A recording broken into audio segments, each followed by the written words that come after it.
प्यारे बच्चों, मैं कीर्ति आर्या, सहायक अध्यापिका चंपा देवी राजकीय कन्या इंटर कॉलेज कक्षा 12 गृह विज्ञान की वर्चुअल क्लासेस में आप सभी का पुनः स्वागत करती हूँ। प्यारे बच्चों, इससे पहले हमने जो पाठ पढ़ा था, उम्मीद करती हूँ वो पाठ आप लोग को भली भांति समझ में आया होगा। इस पाठ के अंदर इस क्रम में हम आगे बढ़ते हैं और हम अपने अगले पाठ संक्रामक रोग प्रसार एवं नियंत्रण के बारे में चर्चा करते हैं। बच्चों, इस पाठ के अंतर्गत जिन बिंदुओं पे हम चर्चा करेंगे वे मुख्य बिंदु हैं: संक्रामक रोगों का परिचय, संक्रमण के मुख्य कारक, संक्रामक रोग फैलने के कारक, संक्रामक रोगों के लक्षण और उपचार, विभिन्न रोगों के संप्राप्ति काल एवं संप्राप्ति काल क्या है, मानव शरीर की रोग प्रतिरोधक क्षमता, रोगाणुनाशक पदार्थ, रोगवाहक, और इसी क्रम में हम 2 रोगों के बारे में विस्तृत जानकारी लेंगे, विस्तृत चर्चा करेंगे। वे हैं हैजा, जिसके लक्षण एवं उपचार के बारे में जानकारी लेंगे, और मलेरिया, लक्षण एवं उपचार। तो बच्चों, अपनी इस चर्चा को आगे बढ़ाते हैं और सबसे पहले जानते हैं कि ये संक्रामक रोग क्या है। संक्रामक रोगों को जानने से पहले ये जानना आवश्यक है कि रोग क्या है। वह स्थिति जब हमारा शरीर अस्वस्थ हो जाए, किसी कार्य को करने के लिए ऊर्जा महसूस ना करे, असहज महसूस करे, वो स्थिति रोग की स्थिति होती है। यानी जब हमारा स्वास्थ्य हमारे अनुकूल ना रिएक्ट करे, ना क्रिया करे, वो स्थिति हमारे शरीर की रोगग्रस्त वाली स्थिति होती है, तब हम रोगग्रस्त होते हैं। अब ये रोग हमें कई प्रकार से में होते हैं हमारे अंदर। ये रोग जानवरों में भी होते हैं और मनुष्यों में भी होते हैं। अब ये रोग या तो पोषक तत्वों की कमी से हो सकते हैं या किसी अनुवांशिक कारणों से हो सकते हैं। तो इनको हम 2 भागों में और बांट सकते हैं। एक होते हैं असंचारी रोग और दूसरे संचारी रोग। अब असंचारी रोग वे रोग होते हैं जो व्यक्ति से व्यक्ति तक नहीं पहुंचते। यानी यदि वो रोग किसी एक व्यक्ति को है तो वो उसका संक्रमण दूसरे व्यक्ति तक नहीं पहुंचता, जैसे डायबिटीज है। और परंतु कुछ रोग ऐसे होते हैं जो संक्रामक होते हैं। यानी एक व्यक्ति से, एक स्वस्थ व्यक्ति अगर उसके संपर्क में आता है, वो अनेकों माध्यमों से अगर उसके संपर्क में आता है तो वो भी रोगी हो जाता है। उस तरह के रोगों को हम बोलते हैं संचारी रोग या संक्रामक रोग। अब इसको और बेहतर तरह से जानने के लिए हम पढ़ लेते हैं कि संक्रामक रोग रोगाणुओं के कारण होते हैं। रोगाणु अति सूक्ष्म जीव होते हैं, एक कोशिकीय जीव होते हैं, जो हमें हमारी नग्न आंखों से नहीं दिखते हैं, जिसको देखने के लिए हमें माइक्रोस्कोप का प्रयोग करना पड़ता है। और ये हर जगह पाए जाते हैं, जैसे हवा, मिट्टी और पानी। हम खाने पीने की वस्तुएं और सांस लेने से संक्रमित हो सकते हैं, क्योंकि हमें पता है कि हम बिना भोजन के नहीं रह सकते, बिना जल के नहीं रह सकते, और हम इसी पृथ्वी पर रहते हैं, तो यहाँ मिट्टी भी है, यानी मृदा भी हमारी एक आवश्यकता है। तो ये जो जीवाणु होते हैं ये हर जगह व्याप्त होते हैं। कोई ऐसी जगह नहीं होती जहाँ ये नहीं होते हैं। पूरे पर्यावरण में, पूरे परिवेश में ये उपस्थित रहते हैं, परंतु ये हमेशा नुकसानदायक नहीं होते हैं। कुछ जीवाणु नुकसानदायक होते हैं और कुछ हमारे लिए उपयोगी भी होते हैं। तो ये रोगाणु जानवर और कीड़ों के काटने, चुंबन और यौन संपर्क के माध्यम से भी हो सकता है। और अभी कुछ समय पहले पूर्व WHO यानी विश्व स्वास्थ्य संगठन ने एक सर्वे किया था और अपने अध्ययन में ये बताया था कि जो रोगाणु हैं, जो संक्रामक रोग हैं, वो आजकल बहुत तेजी से, बहुत तीव्रता से बढ़ते जा रहे हैं और आजकल इन पे नियंत्रण पाना बहुत ज़्यादा कठिन होता जा रहा है, क्योंकि ये रोगाणु जो हैं अपने आप को और प्रतिरोधी बनाते जा रहे हैं।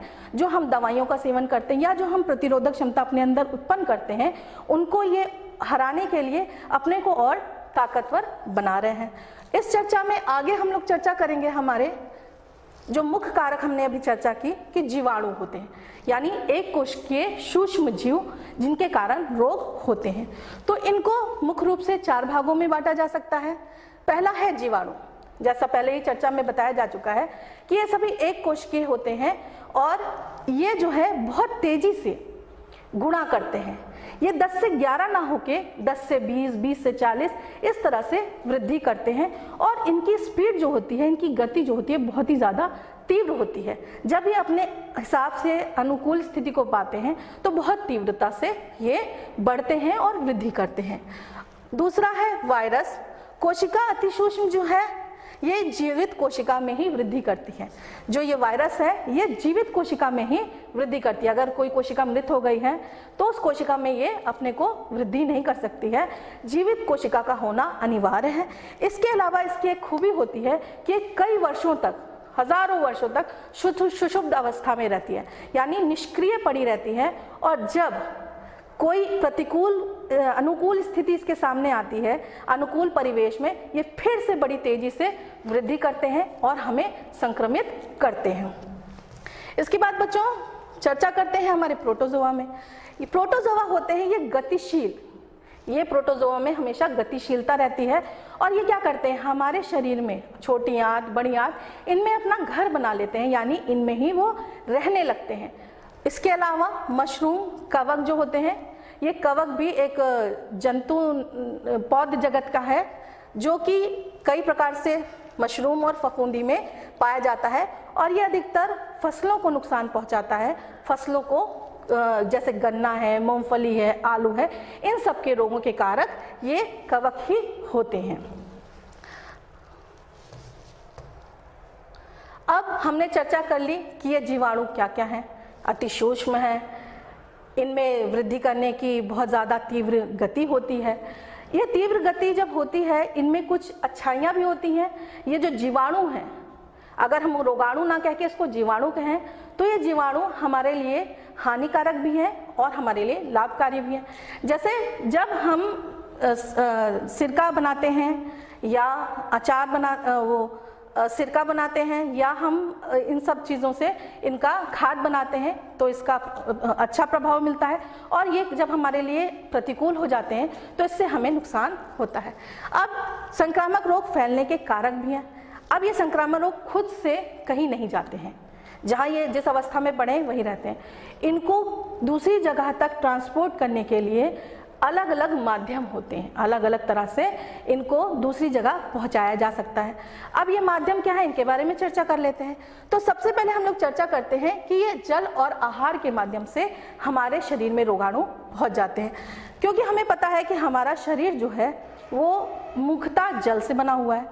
जैसे कि इस चित्र में आप लोग देख रहे हैं कि हमारे 75% मस्तिष्क का भाग जल से बना हुआ है, रक्त का 83% जल से बना हुआ है, अस्थि का 22%, मांसपेशियों का 75%, लीवर का 85% और किडनी का 83% भाग जल है। यानी जल हमारे लिए बहुत महत्वपूर्ण है, हमारे शरीर के लिए भी। इसके अलावा हम दैनिक कार्यों को पूरा करने के लिए भी जल का प्रयोग करते हैं। अपने घर की सफाई के लिए, अपने घर के पीने के लिए, भोजन को बनाने के लिए, इन सभी कार्यों के लिए हम जल का प्रयोग करते हैं। तो ये जल क्या करता है, हमारी दैनिक आवश्यकता का एक महत्वपूर्ण अंग है। जब ये महत्वपूर्ण अंग है तो हम इसका सेवन भी रेगुलर करेंगे। तो इस सेवन से जब ये रोगाणु इस जल में मिल जाते हैं, ये रोगाणु इस जल में कैसे मिलते हैं, जब कोई व्यक्ति खुले में शौच करने जाता है तो उसके मल में ये रोगाणु होते हैं, जिससे पानी का प्रयोग करता है और जल दूषित हो जाता है। मरे हुए जानवरों को जल में डालने से, इस अनेकों कारणों से, मच्छरों से, इन सब कारणों से हमारा जल दूषित हो जाता है। और जब इस दूषित जल का सेवन हम पीने के लिए, भोजन पकाने के लिए एवं अपने दैनिक कार्यों को करने के लिए करते हैं तो ये रोगाणु युक्त जल हमारे शरीर में पहुंच जाता है और हमको रोगग्रसित कर देता है। इसके अलावा हमें पता है कि बिना श्वास के हम जीवित नहीं रह सकते, तो वायु के माध्यम से भी ये रोगाणु हमारे शरीर में प्रवेश कर जाते हैं। जब कोई व्यक्ति, संक्रमित व्यक्ति, हम आसपास के व्यक्ति बहुत सारे होते हैं, कुछ स्वस्थ होते हैं, कुछ अस्वस्थ होते हैं, ये हमें नहीं पता चलता कि कैसे हैं। परंतु जब अस्वस्थ व्यक्ति यानी जिसके अंदर रोगाणु है वो इस हवा में छींकता है, खांसता है, तो उसके थूक से, उसकी लार से जो रोगाणु होते हैं वो उसकी लार आदि में होते हैं। और ये रोगाणु जब छींकने खांसने पे उसके मुंह से निकलता है और हमारी वायु में इकट्ठा हो जाता है, और जब उसी जगह पे कोई स्वस्थ व्यक्ति जाता है और वह सांस लेता है, जो वायु उसके शरीर में जाती है तो वो वायु क्या होती है, संक्रमित होती है, और इस प्रकार से वायु द्वारा भी हम संक्रमण को ले सकते हैं, यानी रोगाणु हमारे शरीर में प्रवेश कर सकते हैं। इसके बाद बच्चों चर्चा करते हैं प्रत्यक्ष रूप से भी। बहुत से लोग हैं जब किसी व्यक्ति द्वारा ही दूसरे स्वस्थ व्यक्ति को रोगाणु पहुंच जाए, ट्रांसफर हो जाए, तो वो स्थिति होती है प्रत्यक्ष संपर्क द्वारा। यानी प्रत्यक्ष रूप से रोगी व्यक्ति किसी स्वस्थ व्यक्ति के संपर्क में आया तो प्रत्यक्ष रूप से संक्रमित हो गया। जैसे दाद है, खाज है, खुजली, ये सब फंगल इन्फेक्शन होते हैं जो स्किन में होते हैं और हमें संक्रमित करते हैं। इसके अलावा रक्त के माध्यम से दो तरह से समझ सकते हैं इसको हम, कि जब रक्त किसी इन्फेक्टेड व्यक्ति का या संक्रमित व्यक्ति का रक्त किसी स्वस्थ व्यक्ति को चढ़ाया जाता है, यानी हमें पता है कि ब्लड डोनेट होता है और ब्लड को किसी अस्वस्थ व्यक्ति को चढ़ाया जाता है, लेकिन अगर ये रक्त संक्रमित है तो ये दूसरे स्वस्थ व्यक्ति को के रक्त में भी संक्रमण पहुंचा देता है, और चूंकि व्यक्ति रक्त चढ़वा रहा है तो खुद ही किसी ना किसी रोग से ग्रसित है, तो उसके ऊपर ये रोगाणु और ज़्यादा प्रभावी हो जाते हैं और उसको और ज़्यादा कष्ट देते हैं। इसके अलावा कुछ कीट पतंगे हैं, मच्छर हैं, इन सब से, पिस्सू है, इन सब से भी ये रोगाणु हमारे शरीर में सीधे रक्त में पहुंच जाते हैं। तो अब हमने चर्चा की कि रोगाणु किस माध्यम से हमारे शरीर के अंदर पहुंचते हैं और कैसे ये बढ़ते हैं। हमने पहले ही चर्चा की थी कि बहुत तेजी से अनुकूल परिस्थिति पाके ये वृद्धि करते हैं। अब जान लेते हैं कि आखिर ये जब रोगाणु हमारे शरीर में प्रवेश कर गए, यानी ये रोगाणु हमारे शरीर के अंदर आ गए, तो हमें कैसे पता चलेगा कि ये रोगाणु हमारे शरीर में तीव्रता से बढ़ रहे हैं, तीव्रता से टॉक्सिक यानी कि कुछ रासायनिक पदार्थ, विषैले रासायनिक पदार्थ का श्रावण कर रहे हैं। तो ये लक्षण जो है वो लक्षण होते हैं बुखार, दस्त, थकान, मांसपेशियों में दर्द, खांसी, उल्टी, हृदय गति का बढ़ना अथवा कम होना। जब ये सब लक्षण हमारे अंदर आने लगते हैं तो इसका मतलब होता है कि ये रोगाणु हमारे शरीर पे जो प्रतिकूल प्रभाव डालना शुरू कर चुके हैं, यानी ये अपनी वृद्धि कर चुके हैं और अब हम रोगग्रस्त हो गए हैं या रोगी हो गए हैं। बच्चों, अब रोगी हो गए हैं तो परेशानी आ गई है भाई। तो रोगी होने के बाद हमें सबसे पहले क्या करना चाहिए? हमें सबसे पहले पता करना है कि किस प्रकार का संक्रमण हमारे शरीर में प्रवेश किया है, यानी किस प्रकार के, क्योंकि हमें पता है हजारों लाखों तरह के जीवाणु होते हैं और उनकी अलग अलग विषैले पदार्थ होते हैं। उनको सही करने, उनको किस तरह से पता कर सकते हैं कि ये रोगाणु किस प्रकार के हैं और उनकी रेमेडी क्या है, उनका उपचार क्या है। तो इसके लिए हमें लैब यानी प्रयोगशाला में जाके परीक्षण कराना पड़ता है। ये रक्त का, मूत्र का, स्टूल का यानी मल का, इन सब का परीक्षण इकट्ठा करके, एकत्र करके संक्रमित व्यक्ति का लेके इनका लैब में परीक्षण करते हैं और उसके बाद बताते हैं कि किस प्रकार के रोगाणु हमारे शरीर में प्रवेश कर गए हैं। अब इसी हिसाब से जिस तरह के रोगाणु हमारे शरीर में प्रवेश किए हैं उसी प्रकार से हमें उपचार भी लेना पड़ता है। तो हम इन उपचार के लिए किसके पास जाएंगे? पहले अगर बहुत हल्का फुल्का कुछ है, रोगाणु बहुत ज़्यादा तीव्रता से हमारे शरीर पे असर नहीं डाल रहे हैं, तो प्राथमिक देखभाल चिकित्सक के पास जा सकते हैं। तब भी स्थिति नहीं सुधर रही है तो चिकित्सा विशेषज्ञ के पास जा सकते हैं, और तब भी अनुकूल स्थिति नहीं उत्पन्न हो पा रही है तो हम संक्रामक रोग विशेषज्ञ के पास जाकर इन चीज़ों का निवारण, इन रोगाणुओं का निवारण करा सकते हैं। इसमें विशेष बात बहुत है इसमें कि निरंतर हाथ धोने और प्राथमिक दवाओं को लेने से हम इन संक्रमण से बच सकते हैं। यानी अगर हम अपने आसपास सफाई रखेंगे तो इन संक्रमण से हमारा बचाव संभव होता है, 80% तक संभव होता है। और कुछ ये जो हमारे डॉक्टर्स हैं ये भी हमें सलाह देते हैं कि निरंतर हाथ धोते रहना चाहिए, अपने को हाइजीनिक रखना चाहिए, अपने शरीर को स्वस्थ रखना चाहिए और अपने आसपास, अपने आँखों को, दांत को, नाक को, यानी जो भी जगह जहाँ पे ये रोगाणु छिप सकते हैं उसको स्वच्छ रखना चाहिए ताकि ये रोगाणु हमारे शरीर में प्रवेश ना कर सके। इसके अलावा हमारे शरीर में कुछ ऐसे चीज़ें बनाई हैं हमारे संरचना में, जैसे नाक के बाल हैं, कान के बाल हैं, ये रोगाणु को रोकने का प्रयास करते हैं। अगर तब भी ये रोगाणु नहीं रुक पाते तो कुछ श्रावण होता है हमारे नाक से, कान से, जिसमें ये रोगाणु चिपक जाते हैं और हम रोगग्रस्त नहीं होते हैं। परंतु फिर भी अगर ये रोग हमारे अंदर आ जाते हैं तो हम इन परीक्षणों द्वारा पता लगा सकते हैं कि किस प्रकार के रोगाणु ने हमें संपर्क किया है, कौन से रोगाणु हमारे शरीर में आ गए हैं, और डॉक्टरों से संपर्क करके हम उसका निवारण भी कर सकते हैं। बच्चों, अब ये रोगाणु किस तरह से हमारे शरीर में प्रवेश किए और इन्होंने क्या लक्षण दिया। ये समय जो ये रोगाणु हमारे शरीर के अंदर जब प्रवेश किया इन्होंने, उसके बाद लक्षण प्रकट होने तक, यानी जो अंतराल इसके बीच का है रोगाणुओं का शरीर में प्रवेश करने से लेकर लक्षण उत्पन्न होने तक का जो ये काल होता है, इसको हम बोलते हैं संप्राप्ति काल। ये काल जो होता है अलग अलग बीमारियों के लिए, अलग अलग रोगों के लिए अलग अलग होता है। कुछ में कुछ मिनटों, कुछ घंटों में, कुछ दिनों में, कुछ महीनों में, अथवा कुछ वर्षों तक भी ये रोगाणु रोग की जो क्षमता है उसको हमारे शरीर में उत्पन्न करने के लिए लक्षण जो है उत्पन्न होने में समय लगता है। जैसे कि हाइड्रोफोबिया, जब कुत्ता काट लेता है तो पानी से या जल से, हाइड्रो मतलब पानी, फोबिया माने डर, तो पानी से डर लगने लगता है। तो कुत्ता हमें काटता है, ये बहुत पहले भी हो सकता है और ये रोग बहुत समय बाद, अंतराल बाद भी हो जाता है। जैसे टीबी, जिसको हम लोग तपेदिक बोलते हैं। तो इस प्रकार के जो रोग हैं इनका संप्राप्ति काल बहुत ज़्यादा होता है और कुछ रोग जो होते हैं उनका संप्राप्ति काल उतना ज़्यादा नहीं होता है। इस तालिका के माध्यम से चलिए हम लोग जान लेते हैं कि कुछ मुख्य बीमारियां हैं, उनके संप्राप्ति काल क्या है। चेचक 10 दिन से 12 दिन, छोटी माता 10 दिन से 12 दिन, म्यादी बुखार 3 से 14 दिन तक, हैजा कुछ घंटों से 4 दिन तक, डिप्थीरिया 1 दिन से 18 दिन तक, कर्णफेर 10 दिन से 12 दिन तक, प्लेग 3 दिन से 10 दिन तक, कुकुर खांसी 4 दिन से 14 दिन तक। यानी इस काल में जो रोगाणु हमारे शरीर में प्रवेश किए हैं और जो लक्षण हैं उस बीमारी के, उसके प्रकट होने के बीच का जो समय होता है, जो अंतराल होता है, वही संप्राप्ति काल होता है। बच्चों, इसके बाद हम लोग चर्चा करते हैं कि ये मानव शरीर की रोग प्रतिरोधक क्षमता क्या है। अब हम जानते हैं कि आपकी कक्षा में बहुत सारे बच्चे होते हैं, परंतु कुछ बच्चे बहुत जल्दी बीमार पड़ जाते हैं और कुछ बच्चे मौसम खराब होने पे या बगल वाले बच्चे के बीमार होने पे भी बीमार नहीं पड़ते हैं।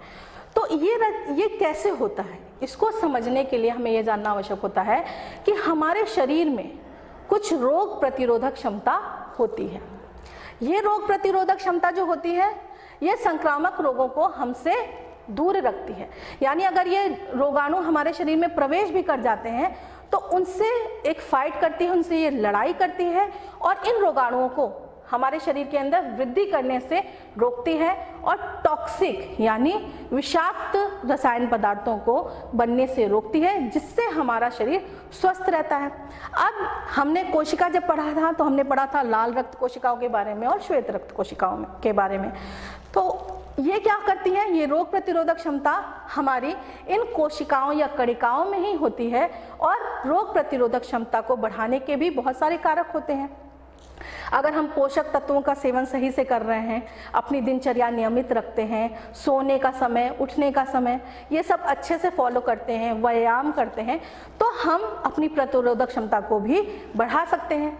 अपने भोजन में जो पदार्थ हैं वो बहुत ज़्यादा ओबेसिटी वाले भोजन ना लेके ऐसे भोजन लेने चाहिए जो रोग प्रतिरोधक क्षमता को बढ़ा सके। मिनरल्स हैं, विटामिन्स हैं, इन सब का सेवन हमें करना चाहिए, जिससे हमारी रोग प्रतिरोधक क्षमता बढ़ती है।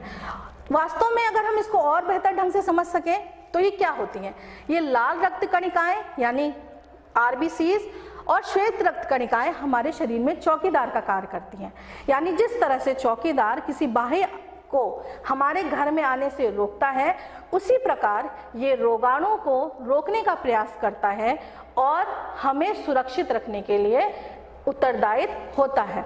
परंतु कभी कभी क्या होता है कि ये रोगाणु क्या होते हैं हमारे शरीर में, बहुत जब आते हैं, प्रवेश करते हैं, तो इन रोगाणुओं से जो श्रावण होता है उसको परास्त करने के लिए, उसको खत्म करने के लिए हमारे शरीर में कई एंटीबॉडीज का निर्माण होता है या एंटीजेंस का निर्माण होता है। ये एंटीजेंस क्या करते हैं, इन रोगाणुओं को हमारे शरीर में प्रवेश करने के बाद वृद्धि करने से रोकते हैं।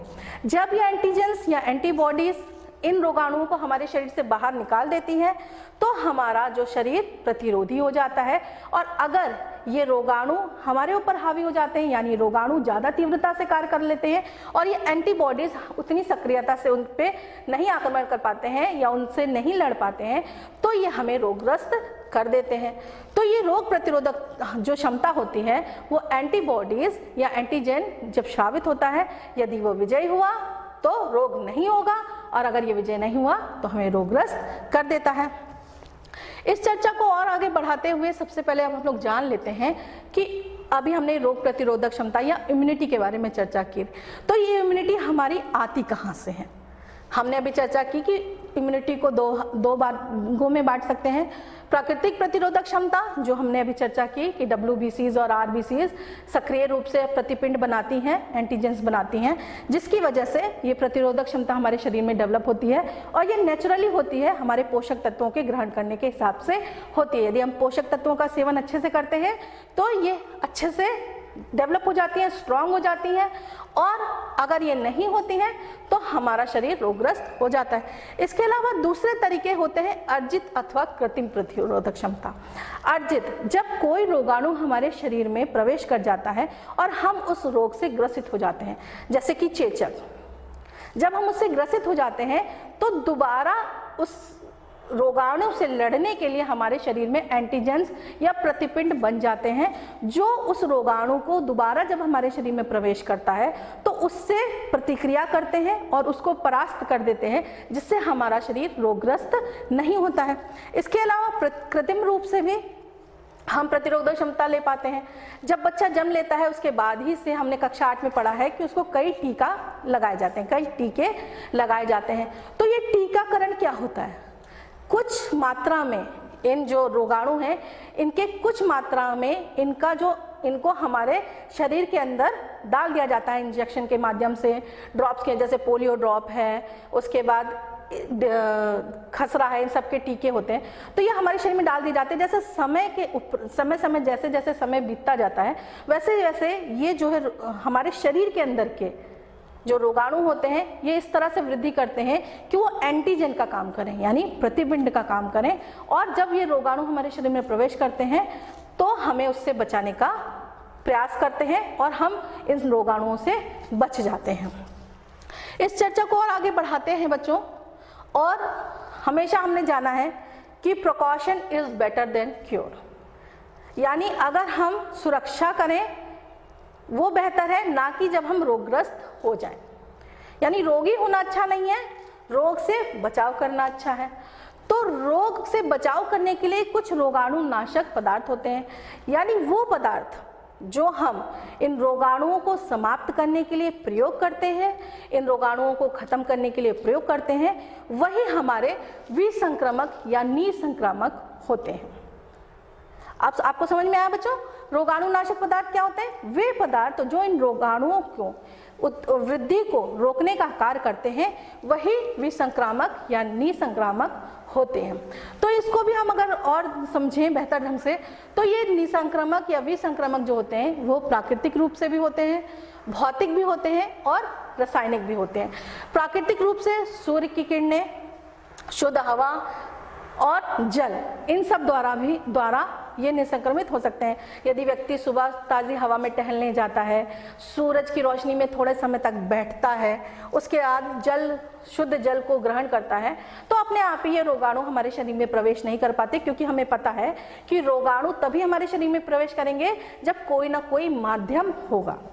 तो अगर ये माध्यम नहीं है, शुद्ध चीजें हैं, तो रोगाणु हमारे शरीर में प्रवेश नहीं कर सकते। दूसरा है भौतिक विसंक्रमक।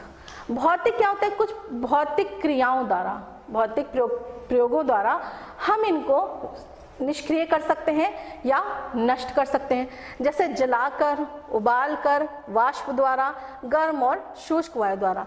ये सभी हम अपने घरों में भी कर सकते हैं, और जब इसको और विस्तृत रूप से देखते हैं तो ये हॉस्पिटल आदि में भी होता है। वहाँ पे कपड़ों को, वहाँ के बर्तनों को, वहाँ के औजारों को, टूल्स को, उसको स्टरलाइज किया जाता है, यानी उच्च ताप पे उसको गर्म किया जाता है या स्टीम किया जाता है, जिससे उसके जो रोगाणु हैं वो नष्ट हो जाते हैं और वो विसंक्रमित हो जाता है। इसके अलावा कुछ रासायनिक कारक भी हैं। ये रासायनिक कारक ठोस भी हो सकते हैं, तरल भी हो सकते हैं एवं गैस भी हो सकते हैं। जैसे ठोस रूप में चूना है, तरल रूप में डीडीटी है, फिनाइल है, और गैसीय रूप में क्लोरीन है, सल्फर डाइऑक्साइड है।